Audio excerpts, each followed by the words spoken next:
How to activate Axis Bank credit card online. Hey everyone, welcome back to this new guide video of 1 2 Step. If you're also trying to activate your Axis Bank credit card, then in this video let me show you how you can exactly do it.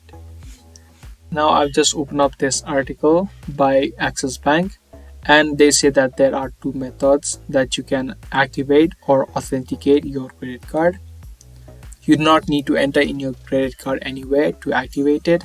As soon as you do any online transaction, you'll get a OTP on your registered mobile number, and as soon as you type it in, your credit card will be automatically activated.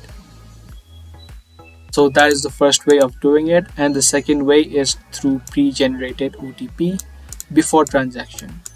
So the way that you generate these OTP is you just send an SMS with these letters right here, and after that the last 4 digits of your credit card number, and you send this SMS to this number right here. And as soon as you send this SMS, you'll receive these pre-generated OTP, and you can type in this OTP along with your card number, expiry date, and your CVV of your credit card.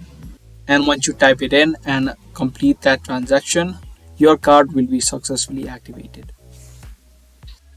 So those are the steps that you need to do in order to activate your Axis Bank credit card. Be sure to give this video a thumbs up and also subscribe to our channel if you guys found this video helpful. I'm going to be back soon with more informative videos just like this. Thanks for watching.